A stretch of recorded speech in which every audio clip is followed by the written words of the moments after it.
Hey everyone, and welcome to another video, and this is day 4 of the audio upgrades.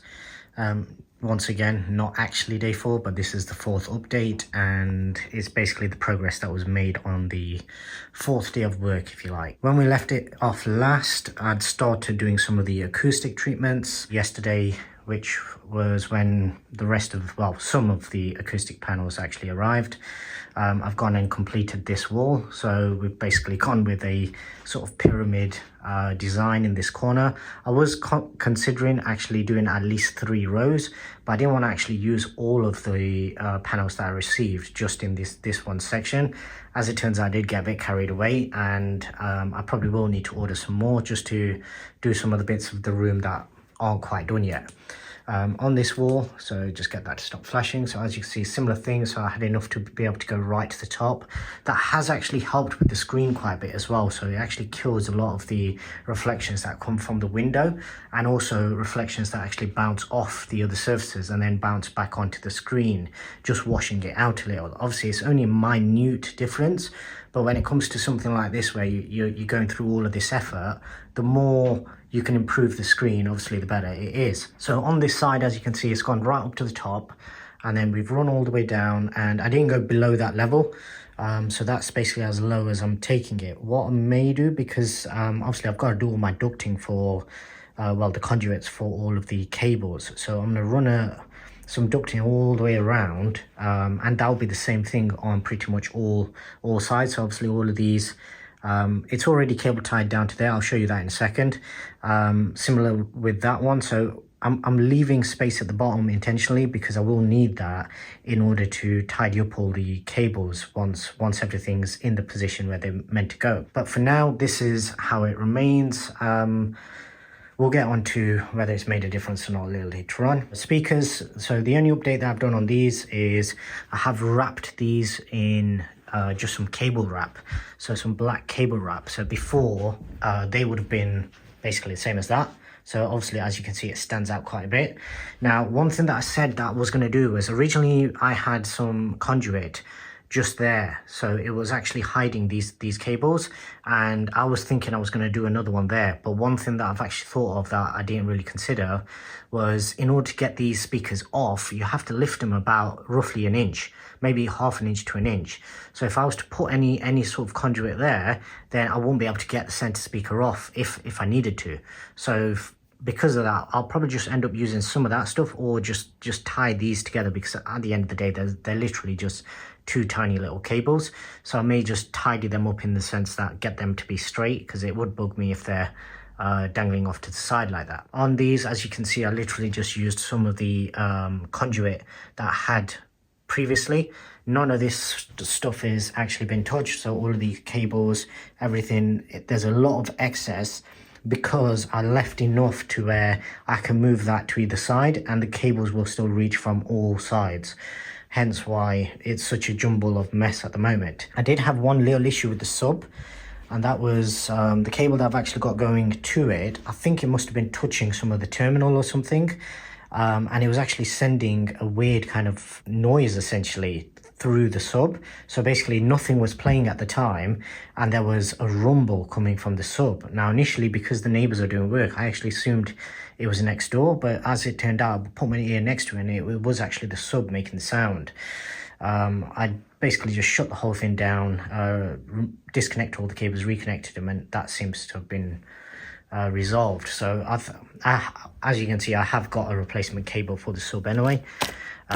So this should perform a little bit better, because obviously it's that one, it's the red and white splitter RCA, as opposed to being a single sub cable, and it was just doing a job basically. So it will get replaced, and hopefully that'll resolve that issue. Coming on to this side, as you can see, so one at the top. Now, because every single one of these need cutting, I will be ordering more for this section, and I'll probably only take it up and wrap it around there and then match it up to that particular panel.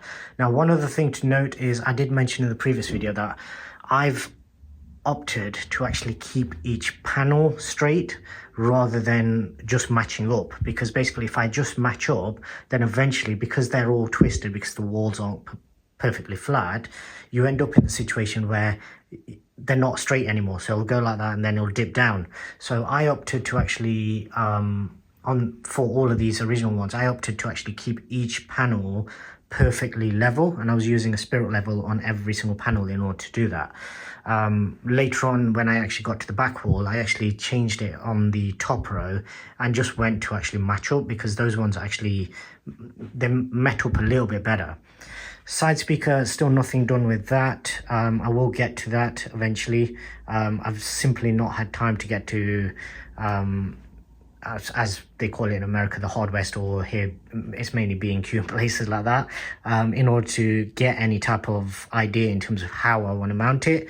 One consideration is the fact that obviously on this side, with it being right next to the actual sofa, ideally we need to move this forward. Now I don't want to end up in that same situation on this side. Bear in mind that the seating probably won't stay like this. I'm already starting to look at potential plans for what I want to do with regards to the seating, because it will affect obviously how the Atmos speakers perform in the current layout. So there are plans that I want to put in place for seating, but that's something that I need to look into further. So that's all of that section done. Now, where I kind of jumped the gun a bit was obviously I didn't carry on with this wall, so I've only got six panels on this side. Ideally, I need this corner on both sides, so I need both sides to actually be fully up to the roof, because this is still the worst culprit in terms of boominess. Now, one thing I have noticed is there's a big decrease in how much boominess I'm actually getting in the room. I literally had to crank the sub full in order to get it to do what before it was basically doing even on low. So as soon as you got any type of bass kicking through it, that I now have to crank it up to full gain basically in order to replicate that. So that's a big improvement that it's made. However, I'm pretty sure I'm still getting quite a lot of boominess from there. So basically just the same thing, just stick these on. One thing to note for anybody curious, these I did have to actually move one of them. I think it was this one that I actually moved, and it peels off without actually damaging the paint at all. If you do it fast enough, because I did it maybe around 4 or 5 minutes after I'd actually put it up, I realized no, I want to actually change that. If you do it quickly enough, then you can actually do it, and it will still stick back again. As you can see, nothing's come down. This isn't like some of the videos where you see where people put stuff up and then they come down to it the next morning and everything's on the floor. Basically, this is all exactly as it was when I've put it up essentially. So they do stick. So once they're up, they will stick, but they can be removed without causing damage or anything. So for those curious as to why I would go through sticking all this stuff on the walls, if I was to change my mind further down the line and repurpose this room back to just a normal sort of lounge area, then you can do that and obviously just paint the walls back to whatever color you like. We need probably around, I'd say I'd say probably at least 6 more panels up there, and then I want to also do one more row along there. And then what I did with this particular one was, originally what I was going to do was I was going to run the bottom channel. So at the moment I have three rows. So that's the top row, your middle row and your lower row. And that is coming just above where the seating level is. So ideally it could probably do with one more row just going underneath that particular speaker. But the reason I wasn't really that bothered about running under this one in the same sort of in the same row is because obviously I'm running all my conduits down here. So as far as the cabling and everything, so what I've done is that same conduit that I had, I've literally just wrapped around the cable, because I need enough excess cable just in case I ever want to take the speaker off for whatever reason. I don't want to have to remove all of this in order to do that. So this has left enough slack to where if I need to move the speaker for whatever reason, I can do that. There is a little hole there that needs filling, and then that'll get painted. There's a couple on the other side as well, I think, just from the old speaker mounts.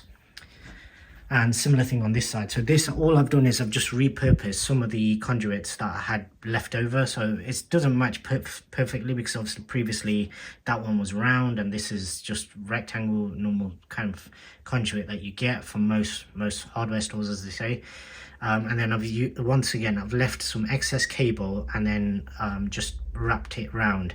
This sleeving is probably a bit thick because ideally I'd want it like that, but I've got this, so I can make use of this for now. Similar thing, so just 2 holes there to fill in.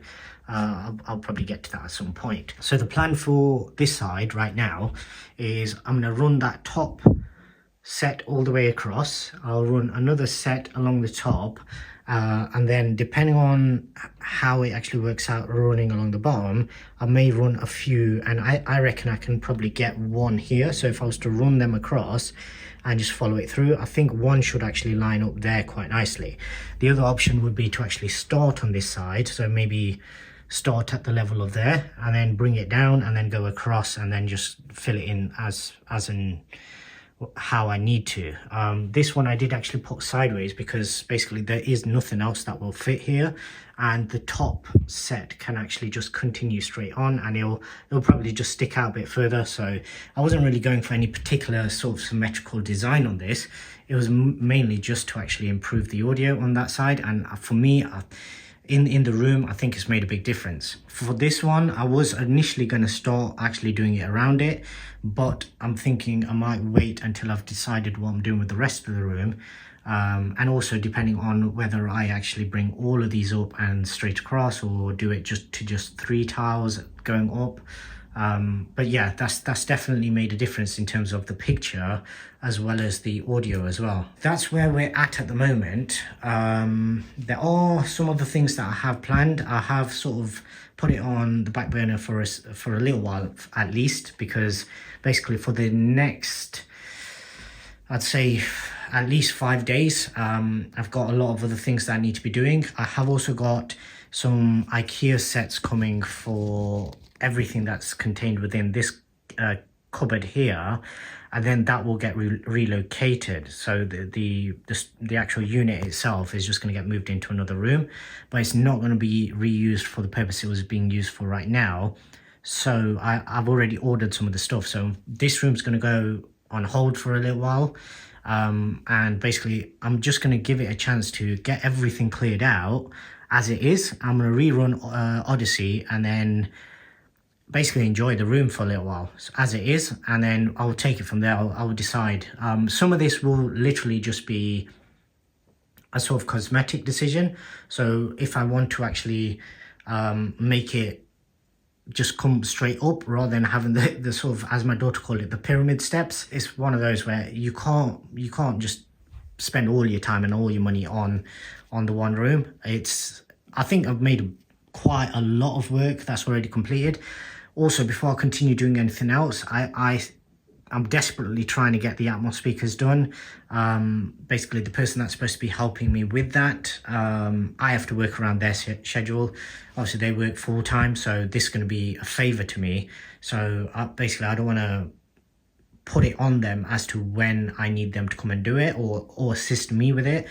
The one thing that I will say is I have enjoyed everything that I've done so far, in terms of, if you think about this room, and obviously there's videos on my channel so you can see what this room was like before. Everything in this room I've actually done myself. So apart from the carpet I needed somebody professional to actually come in and do the carpets, but everything else, the walls I've painted, the ceilings I've painted, put up all the speakers, set up the projector, set up all the on-wall speakers, obviously repainted the whole room, the doors, everything like that. Everything I've actually done myself, even all the LEDs running along the bottom of the sofas at the moment, around the screen, on the cabinet. There isn't actually any on the speakers there. That's actually the bottom of the screen as well as the back of the cabinet. So yeah, that's basically where we're at the moment. I think the next update probably will be about in a week's time. These particular videos have actually been filmed, as I mentioned, over a longer period. It's not actually 4 days, but it's 4 days where I've actually done something on the room or with regards to the actual audio itself. Once again, a massive thank you to American Audio Company for actually providing all of the speakers. A big thank you to Monoprice that actually provided the sub. Now, unfortunately, Monoprice in Europe, I'm told, is going to actually stop operating. So it will only be directly from America, or at least in the UK. The UK branch of Monoprice unfortunately is shutting down. They've obviously made the decision that they don't see it as a feasible option for them. So it's a shame, because just from the products that I have seen of Monoprice, basically they're very, very competitive. The initial plan that I actually had for all of the audio were actually a full Monoprice setup, where their on-wall speakers were even shallower than these. So I think they were probably around about half, so I could have actually pushed them further up. Obviously they're not these speakers, so they wouldn't have been 8-inch drivers. I think they were 4.5-inch drivers. And your main soundbar, I was going to actually bridge that up, so that was meant to have been an LCR soundbar, center speaker sort of setup, and I was going to actually bridge that up to actually utilize that primarily for center channel. And then because their speakers were so shallow and so narrow as well, I could have actually easily mounted them on the sides and not obstructed anybody's view. I'm hoping I might actually reach out to Monoprice in America and see if they can actually still provide that setup, just so then I can actually showcase what I mean by that. So I can showcase how easy they would actually fit in a system like this. Bear in mind that obviously this is quite a sort of, I've pushed it to the limit as far as the screen goes. So I've basically tried to utilize as much of the wall as possible, wall-to-wall screen, that kind of thing. And that's good, but obviously it does give you other challenges. And this is where this series is just there to highlight what I've done, but also anybody that's got questions in regards to what speakers you can get, essentially, how you should mount them, what would be better options for you. And if you just need any advice in terms of, because I've gone through all the questions, been through all of the sort of trial and error sort of part of it, and yeah, we're nearly there. So Atmos speakers will be the next thing that goes in, and possibly a little bit more acoustic treatment. One side effect of the acoustic treatment is the fact that the room has now got very, very warm. Obviously these are working as insulation as well as acoustic treatment. So yeah, in a way that's a good thing for my wife, because she prefers a burning hot house. For me personally, I prefer that to be around about the 20 degree mark. So it's a bit warm in here at the moment, but that's where we're at the moment. Obviously more update videos will be coming, so if you haven't already done so, please do subscribe, hit the notification bell, and I'd really appreciate it if you could also give this video a thumbs up. And until the next one, thanks very much for watching.